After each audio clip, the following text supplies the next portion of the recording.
वैदिक ज्योतिष में बृहस्पति ग्रह को सबसे लाभकारी ग्रह माना गया है और यह आध्यात्मिकता, सफलता, उपलब्धि, समृद्धि और सौभाग्य और हर व्यक्ति के भाग्य और करियर का प्रतिनिधित्व करता है। बृहस्पति ग्रह को सभी ग्रहों में सबसे बड़ा ग्रह माना गया है।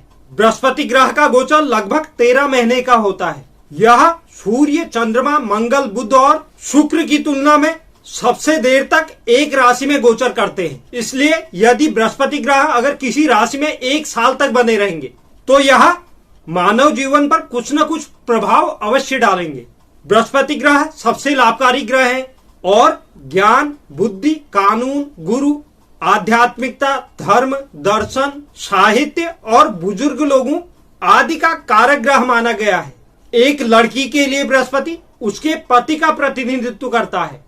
वहीं वैदिक ज्योतिष के अनुसार बृहस्पति ग्रह को ज्ञान और कृपा का कारक ग्रह माना गया है। देवगुरु बृहस्पति के गुरु नाम का अर्थ शिक्षक है। ठीक उसी नाम की तरह देवगुरु बृहस्पति किसी भी जातक की कुंडली में उसके शिक्षक का कारक होता है। इसके अलावा किसी भी जातक के जीवन में धर्म के प्रति झुकाव और आस्था का कारक भी बृहस्पति ग्रह को ही माना गया है। देवगुरु बृहस्पति को हम सुख समृद्धि के ग्रह के रूप में भी जानते हैं। देवगुरु बृहस्पति अपनी संरचना, लंबी गोचर अवधि और जातक के जीवन पर अपने प्रभाव की वजह से वैदिक ज्योतिष में एक महत्वपूर्ण ग्रह के रूप में देखा जाता है। बृहस्पति ग्रह का गोचर किसी भी जातक के जीवन में बड़े बदलाव लेकर आता है। साथ ही साथ व्यक्ति के जीवन में देवगुरु बृहस्पति विवाह और संतान का योग भी बनाते हैं। साथ ही साथ देवगुरु बृहस्पति के प्रभाव से जीवन में सुख समृद्धि आती है। जब किसी जातक की कुंडली में देवगुरु बृहस्पति की स्थिति मजबूत होती है तो देवगुरु बृहस्पति उसे नैतिकता, संतुष्टि, आशावाद और समृद्धि प्रदान करते हैं। लेकिन वहीं अगर देवगुरु बृहस्पति की कुंडली में कमजोर स्थिति होती है तो ऐसे व्यक्तियों को निर्धनता, अच्छा शिक्षक न मिल पाना, संतान संबंधी परेशानी, यह सब समस्याएं उसके जीवन में हो जाती हैं। साथ ही साथ उस व्यक्ति के अंदर अहंकार की मात्रा बढ़ जाती है। तो अगर हमें एक सुखी जीवन चाहिए तो हमारी कुंडली में देवगुरु बृहस्पति का मजबूत होना अति आवश्यक होता है।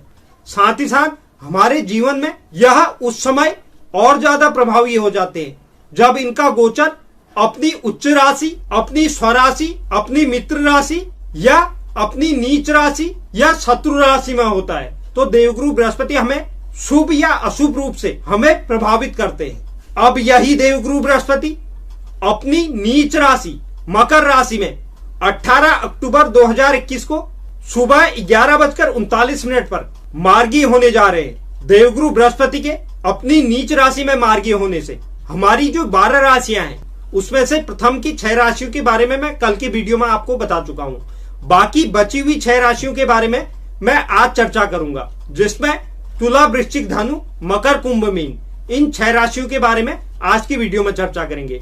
तो वीडियो की शुरुआत करने से पहले अगर कोई दर्शक चैनल पर नहीं है तो चैनल को आप जरूर सब्सक्राइब कीजिए। साथ ही साथ बेल नोटिफिकेशन भी ऑन कर लीजिए, जिससे चैनल पर अपलोड होने वाली हर एक वीडियो का नोटिफिकेशन आपके पास सबसे पहले पहुंचे। तो चलिए शुरुआत करते हैं और जानते हैं आज की अपनी प्रथम राशि तुला राशि से। तुला राशि के जातकों के लिए देवगुरु बृहस्पति तीसरे और छठे भाव के स्वामी होते हैं। इस समय अवधि में माता और सुख के चतुर्थ भाव में देवगुरु बृहस्पति मार्गी होंगे। तुला राशि के वो जातक जो व्यवसायी हैं उनके लिए यह अवधि अनुकूल रहने की संभावना बन रही है, क्योंकि उनके द्वारा की गई कड़ी मेहनत का इस समय अवधि में सकारात्मक परिणाम आ सकते हैं। इसके अलावा जो भी जातक खाद्य उद्योग या बिजली से चलने वाली यंत्र से उत्पादन करते हैं उनके लिए भी यह अवधि अनुकूल साबित होगी, क्योंकि इस समय अवधि में बाजार में उत्पादों की मांगों में वृद्धि देखने को मिल सकती है। इस समय अवधि में आप सट्टा बाजार, शेयर मार्केट, स्टॉक मार्केट, इन क्षेत्रों में आप निवेश करने से बचें, क्योंकि इस समय अवधि में आपको नुकसान होने की संभावना अधिक बन रही है। जो जातक वकील या न्यायाधीश बनने के लिए अभ्यासरत थे, यानी कि प्रैक्टिस कर रहे थे, वह इस समय अवधि में अपने करियर में वृद्धि देख सकते हैं। वहीं पढ़ाई कर रहे तुला राशि के छात्रों को इस समय अवधि में दबाव महसूस हो सकता है, क्योंकि इस अवधि में उनके पाठ्यक्रम में बढ़ोतरी हो सकती है, लेकिन उनके द्वारा की गई कड़ी मेहनत अंत में जरूर सकारात्मक परिणाम लेकर आएगी। व्यक्तिगत जीवन की बात करें तो आप इस समय अवधि में कोई नया निर्माण या घर के नवीनीकरण में अपना धन खर्च कर सकते हैं। इसके अलावा आप पुरानी संपत्ति में भी निवेश कर सकते हैं। इस समय अवधि में आप अपने घर में अशांति और असहज महसूस करेंगे, क्योंकि आपके घर के सदस्य आप पर इस समय अवधि में कई तरह के प्रतिबंध लगा सकते हैं या किसी बात को लेकर रोक टोक कर सकते हैं। इस मार्गीय अवस्था को शुभ करने के लिए जरूरतमंद बच्चों को पढ़ाई की सामग्री दान करें। बात करते हैं वृश्चिक राशि की। वृश्चिक राशि के लिए देवगुरु बृहस्पति दूसरे भाव और पंचम भाव के स्वामी होते हैं। इस मार्गीय अवस्था में संवाद, यात्रा, बल, छोटे भाई बहनों के तृतीय भाव में देवगुरु बृहस्पति मार्गीय होने जा रहे हैं। पेशेवर जीवन में देखा जाए तो नौकरी पेशा जातकों को धीमी गति से परिणाम प्राप्त होंगे। आपको अपनी वर्क प्रोफाइल की वजह से किसी प्रकार का स्थानांतरण या प्रवास के लिए आपको थोड़ा इंतजार करना पड़ सकता है। वहीं जो जातक नई नौकरी की तलाश में है या फिर अपनी नौकरी में बदलाव की योजना बना रहे हैं, उन्हें भी इस कार्य के लिए नवंबर तक इंतजार करना होगा, जब तक देवगुरु बृहस्पति अपनी अगली राशि कुंभ राशि में न चले जाए। इस समय अवधि में आप व्यक्तिगत रूप से बहुत ऊर्जावान रह सकते हैं, लेकिन आपके उत्साह और जोश में कमी आ सकती है, जिसके कारण आपको अपने प्रयासों के बावजूद भी सकारात्मक परिणाम मिलने में कठिनाइयों का सामना करना पड़ेगा। आपके इस समय अवधि में अपने भाई बहनों के साथ संबंध औसत रूप से बेहतर रह सकते हैं, लेकिन आपके बीच प्रेम और स्नेह में कमी भी देखी जाएगी। इसके अलावा आपके और आपके दोस्तों के बीच में कोई गलतफहमी पैदा हो सकती है, जो आपकी मानसिक शांति को प्रभावित करेगा। वहीं आपके पिता का व्यक्तिगत और पेशेवर जीवन में उनका सहयोग आपको प्राप्त हो सकता है। इस मार्गीय अवस्था को शुभ करने के लिए गुरुवार के दिन व्रत रखें। बात करते हैं धनु राशि की। धनु राशि के जातकों के लिए देवगुरु बृहस्पति पहले भाव और चौथे भाव के स्वामी होते हैं।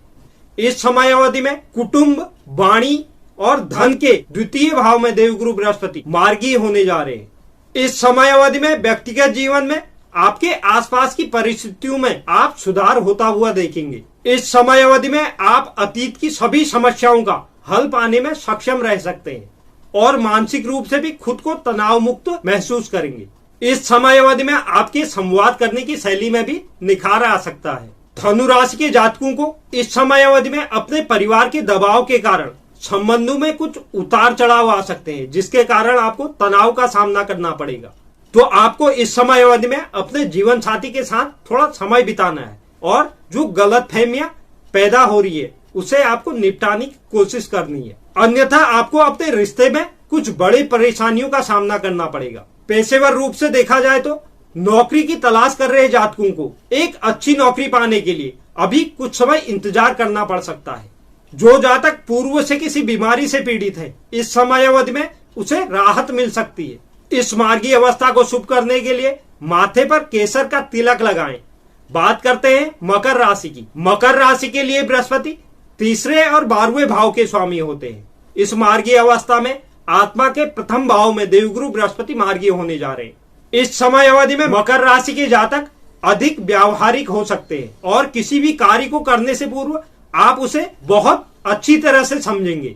अगर आप प्रेम संबंध में हैं तो आपको अपने साथी के साथ संबंधों में कुछ समस्याओं का सामना करना पड़ सकता है। वहीं विवाहित जातकों को भी जीवन साथी के साथ संबंधों में कुछ उतार चढ़ाव का सामना करना पड़ेगा। साथ ही साथ परिवार के सदस्यों के साथ उनके व्यवहार में आपको रूखापन देखने को मिलेगा। ऐसे में आपको इस समय अवधि में शांति का परिचय देना है, क्योंकि कुछ समय बाद आपको अपने आसपास की परिस्थितियां सामान्य होती नजर आएंगी।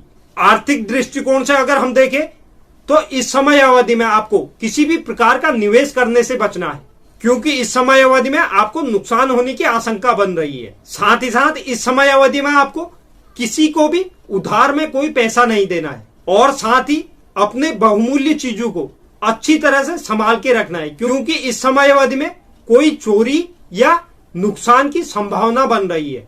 स्वास्थ्य के लिहाज से इस समय अवधि में बदलते मौसम के साथ स्वास्थ्य से संबंधित कुछ समस्याओं का आपको सामना करना पड़ सकता है, इसलिए अपने स्वास्थ्य का इस समय अवधि में ध्यान देना आपके लिए अति आवश्यक होगा। इस मार्गीय अवस्था को शुभ करने के लिए गरीबों में केले का दान करें। बात करते हैं कुंभ राशि की। कुंभ राशि के जातकों के लिए देवगुरु बृहस्पति दूसरे भाव और 11वें भाव के स्वामी होते हैं। इस मार्गीय अवस्था में व्यय और हानि के 12वें भाव में देवगुरु बृहस्पति मार्गीय होंगे। इस समय अवधि में आप किसी संपत्ति की खरीद या बिक्री कर सकते हैं, क्योंकि आप इस समय अवधि में एक अच्छा सौदा करने में सफल रहेंगे।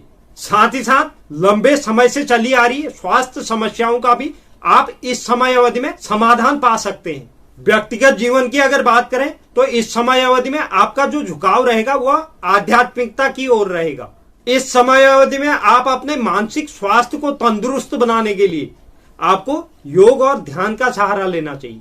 हालांकि इस समय अवधि में आपकी आध्यात्मिकता की ओर झुकाव की वजह से आपको गुरु को पाने की इच्छा आपके अंदर प्रबल हो सकती है, लेकिन इसमें आप असफल रह सकते हैं। पेशेवर जीवन की अगर बात करें तो यह अवधि उन जातकों के लिए बेहतर रहेगी जो विदेशी बाजारों या विदेशी ग्राहकों से डीलिंग का कार्य करते हैं। इस समय अवधि में आप कुछ बहुत अच्छे सौदे करने में भी सक्षम रह सकते हैं। वहीं जो जातक बहुराष्ट्रीय कंपनियों के लिए कार्य कर रहे हैं वह इस दौरान अपने करियर में वृद्धि देख सकते हैं। इस मार्गीय अवस्था को शुभ करने के लिए विष्णु सहस्त्रनाम का नित्य पाठ करें। बात करते हैं आज की अपनी अंतिम राशि मीन राशि की। मीन राशि के लिए देवगुरु बृहस्पति 10वें और पहले भाव के स्वामी होते हैं। इस समय अवधि में इच्छा और लाभ के 11वें भाव में देवगुरु बृहस्पति मार्गीय होने जा रहे हैं। पेशेवर जीवन में आप लक्षित आमदनी को प्राप्त करने में इस समय अवधि में असफल रह सकते हैं। साथ ही साथ यह भी आशंका बन रही है कि मार्गीय बृहस्पति इस अवधि के दौरान आपका जो धन है वह कहीं अटक भी सकता है। इस दौरान जो व्यवसायी जातक अपने व्यवसाय का विस्तार करने की योजना बना रहे हैं उन्हें अभी थोड़ा और इंतजार करना चाहिए, जब तक देवगुरु बृहस्पति अपनी नीच राशि से बाहर ना निकल जाएं। इस समय अवधि में आप अपने व्यापार में विस्तार के लिए मेहनत करेंगे, लेकिन इस समय अवधि में आपको उसके संतोषजनक परिणाम प्राप्त नहीं हो सकते, जो आपकी चिंता और स्वभाव में चिड़चिड़ापन का कारण बनेगा। इस समय अवधि में आपके अपने भाई बहनों के साथ संबंध भी सुखद नहीं रहेंगे, लेकिन आपका झुकाव भावात्मक रूप से उनकी ओर रहेगा। आप उनकी फिक्र और उनके द्वारा किए गए सहयोग को आप याद कर सकते हैं। इस मार्गीय अवस्था को शुभ करने के लिए ओम ब्रिंग बृहस्पते नमः मंत्र का नित्य 108 बार जाप करें। तो यह थी हमारी बाकी बची हुई 6 राशियां, जिसमें देवगुरु बृहस्पति के अपनी नीच राशि में मार्गीय अवस्था से हमारी जो राशियां हैं वह प्रभावित होने जा रही है। उम्मीद करता हूं यह जानकारी आपको पसंद आई होगी। जो भी दर्शक चैनल पर नए हैं चैनल को जरूर सब्सक्राइब कीजिए, साथ ही साथ बेल नोटिफिकेशन भी ऑन कर लीजिए, जिससे चैनल पर अपलोड होने वाली हर एक वीडियो का नोटिफिकेशन आपके पास सबसे पहले पहुंचे। साथ ही साथ वीडियो को लाइक कीजिए और शेयर कीजिए, और कमेंट बॉक्स में आप अपनी राय भी जरूर लिखें। धन्यवाद।